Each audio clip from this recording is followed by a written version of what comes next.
This video is sponsored by Card Kingdom. You can find all the cards in this video in their store by using the links in the description below.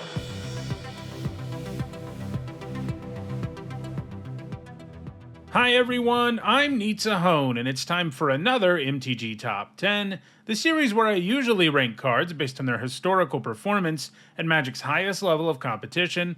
However, in this video I'm going to give my picks for the 10 biggest bombs in Outlaws of Thunder Junction. In Magic, a bomb is a good thing. It's a term, most often used when referring to limited, that is reserved for the most powerful cards that drastically shift a game in your favor when you play them. In other words, these are the cards that you most want to see in your pack one, pick one situations, and the cards you most hope to open in your sealed pools at the pre-release. Obviously enough, the cards in this video are going to be rares and mythics.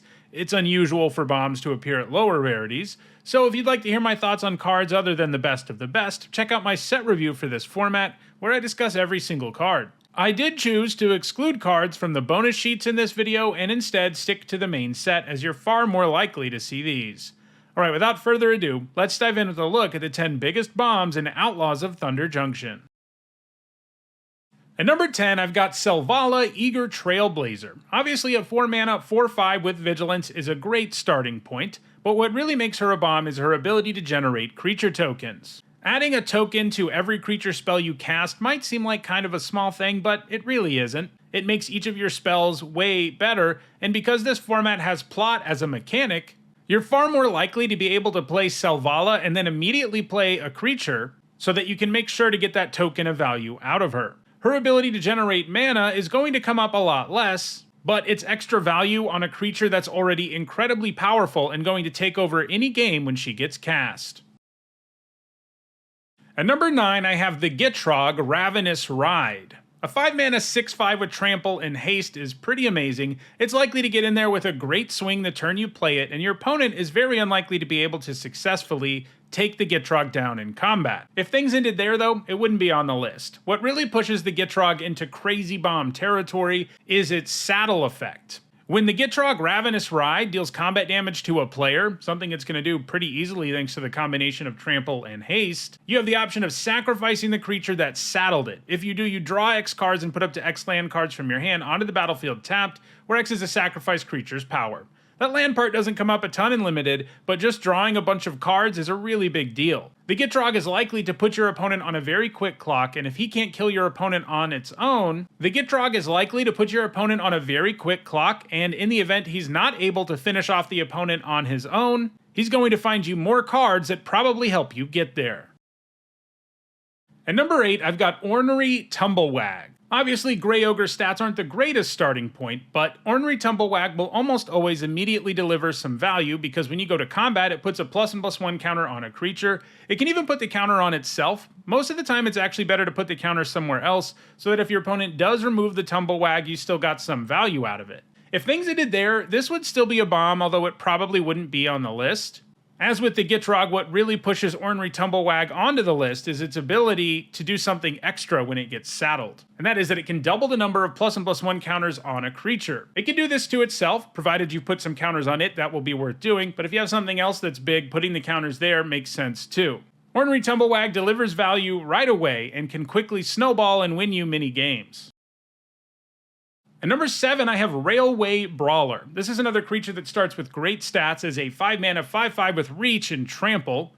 Obviously enough though, that's not a bomb, that's just a really efficient creature. But Railway Brawler brings a lot more to the table. Whenever another creature enters the battlefield under your control, you put X +1/+1 counters on it where X is its power. In other words, any creature you have enter the battlefield when Railway Brawler is around will enter the battlefield twice as large. This even includes creature tokens. And because of plot, it's not that hard to set things up so that you can take advantage of Railway Brawler right away. Sure, you have to take a turn off to plot, but Railway Brawler makes sure that on your next turn, when you cast it without spending any mana, and then cast some other creature with all of your mana available, that you're going to easily catch back up from being behind and probably pull way ahead. At number 6, I've got Annie Flash the Veteran, a 6-mana 4/5 with Flash that enters the battlefield and then can reanimate a permanent card with mana value 3 or less.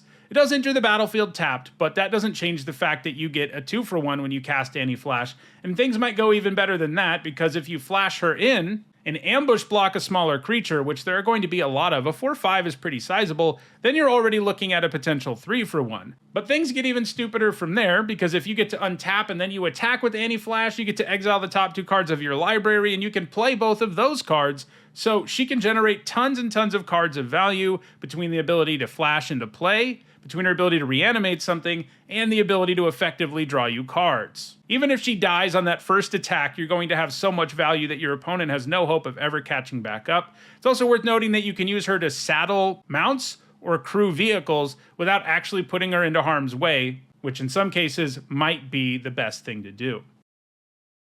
At number 5, I've got Terror of the Peaks. This is a reprint, and it's kind of unexciting to have a card that we've already seen before on this list, but the fact remains that this is one of the most powerful cards in the set. It's a 5-mana 5/4 flyer, which is a card you play 100% of the time, especially because when your opponent casts a spell that targets it, they have to pay an additional 3 life. So the fail case here is that your opponent gets a 1-for-1 and loses 3 life, which means you're coming out ahead. It's not by a lot, to be fair, but you do come out ahead almost no matter what when you play Terror of the Peaks. And in the situation where your opponent can't kill it, they're just going to lose. Between the large flying body and the fact that whenever another creature enters the battlefield under your control, Terror of the Peaks deals damage equal to that creature's power to any target. In other words, it makes every one of your creatures into a burn spell that can either destroy an opposing creature or do damage to your opponent. The damage from Terror of the Peaks adds up in a hurry, and once again, because of plot, it's easier than normal to find a way to make sure you generate value immediately from Terror of the Peaks ability.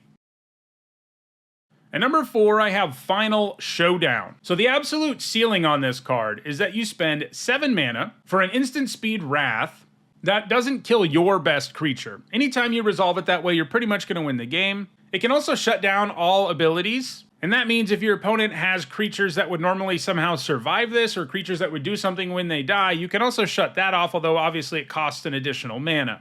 If Final Showdown was only this Wrath mode, it would probably still be on this list, but lower, because obviously a 7-mana card takes some significant setup. But the fact that Final Showdown has various other modes that you can use earlier in the game if you have to really seals the deal, because it means that the cost of running this super powerful sweeper, which would normally be, hey, this is a dead card in my hand for most of the game, isn't there. Because you can just use this to blank an opposing removal spell or have your creature win combat if you have to earlier in the game. Obviously, you're going to want to try as hard as you can to hold on to it until it has that game-breaking effect, but it's super powerful that this can do stuff even before you get there.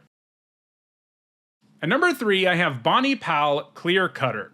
So, Bonnie Pal is a 6-mana 6/5 with reach that makes a huge creature token that has power and toughness each equal to the number of lands you control. Generally, this means you pay 6 mana for a 6/5 and a 6/6. That's already an amazing deal, but somehow things don't end there. Whenever you attack, you get to draw a card, and then you can put a land from your hand or graveyard onto the battlefield.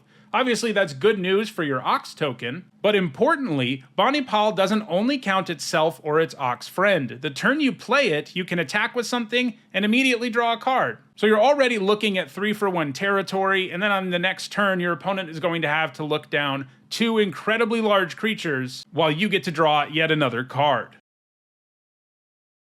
At number 2, I've got Oko the Ringleader. Oko comes with the ability to turn into a copy of whatever your best creature is, except he has hexproof. That's not going to be worth doing all of the time, but if you have an evasive creature or a creature that's already a good attacker, you're just going to do it. On top of that, he comes with a +1 that is basically Faithless Looting, except it's better sometimes if you've committed a crime, a -1 that importantly creates a fairly large body that can help protect Oko, and a -5 that can allow you to create a token copy of each of your non-land permanents. So he comes with the ability to pressure your opponent, the ability to dig you deeper in your deck, the ability to protect himself, and the ability to basically win the game when you make a bunch of tokens. Before we get to number 1, here are the honorable mentions for this video. These are cards that received a bomb grade in my set review, but didn't quite make the list when I had to cut it to a top 10. And at number 1, I have Rakdos the Muscle. A 5-mana 6/5 with Flying Trample is a great starting point. And then he also comes with the ability to sacrifice creatures to give himself indestructible until end of turn. You can only do it once a turn, but you usually don't need to do it more than once a turn. This means Rakdos is basically impossible to take down in combat, and most removal in the set can't deal with him either. If things ended there, he'd be pretty high on this list, but they don't. Anytime you sacrifice a creature, you also exile cards equal to its mana value from the top of target player's library. Until your next end step, you can play those cards, and mana of any type can be spent to cast those spells. In other words, when you use Rakdos' ability, he not only makes sure that he's not going to die, he also delivers insane value by drawing you a bunch of cards. Heck, even if your opponent manages to kill Rakdos, you get to hold on to all of those cards that he generated for you. You don't have to cast them all before your next end step, but that's not going to be that hard to do in most situations. Basically, Rakdos represents a very scary threat in the air that is almost impossible to deal with, and an insane card advantage engine. That's what makes him the biggest bomb in the set. So those are my picks for the 10 biggest bombs in Outlaws of Thunder Junction. I hope you open at least one of them in your pre-release pool. If you want to own any of these awesome cards, check out the description where you can find a direct Card Kingdom link for each card that appeared in the video. If you want to make sure you catch future videos, don't forget to subscribe. If you want to know my thoughts on this limited format more generally, you can check out my set review. And if you want to see more Magic Top 10s and more content about limited Magic, don't forget to subscribe.